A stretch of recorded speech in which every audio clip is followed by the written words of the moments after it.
12 күн жаңа әдеттерді нығайту. 12 күн. Адамның жаңа әдеттерін бекітуге, жүрек пен ойды тазартуға арналған маңызды кезең. Өмірді өзгерту бір күнде болмайды, бірақ күн сайынғы кішкентай қадамдар үлкен нәтижеге жеткізеді.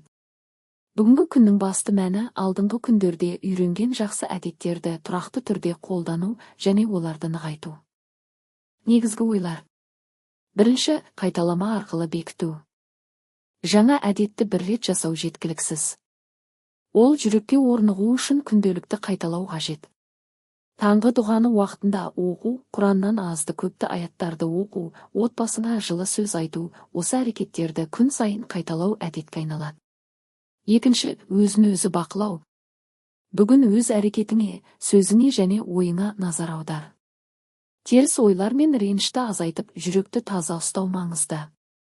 Егер күн ішінде ашулансаң, тыныштық тауып, Алланы еске ал. Үшінші, шүкіршілік. Бар нәрсеге шүкір ету жүрекке жеңілдік әкеледі.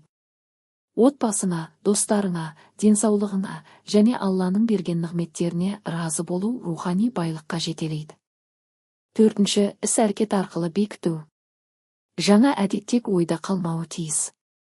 Біреуге көмектесу, жылы сөз айту, жақсылық жасау күнделікті өмірге енгізілетін әрекеттер.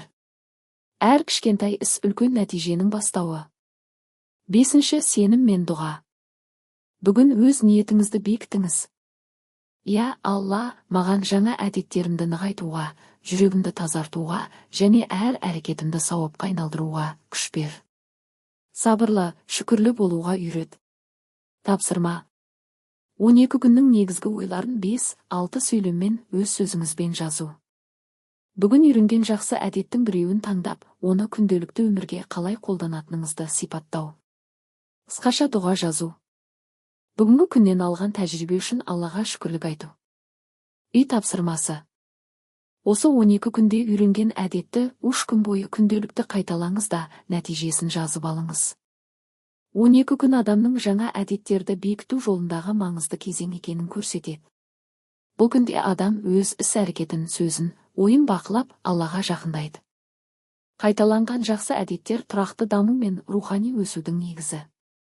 Сабырлы, шүкірлі және саналы әрекет жүректің тазалығы мен өмірдің сәттілігінің кепілі.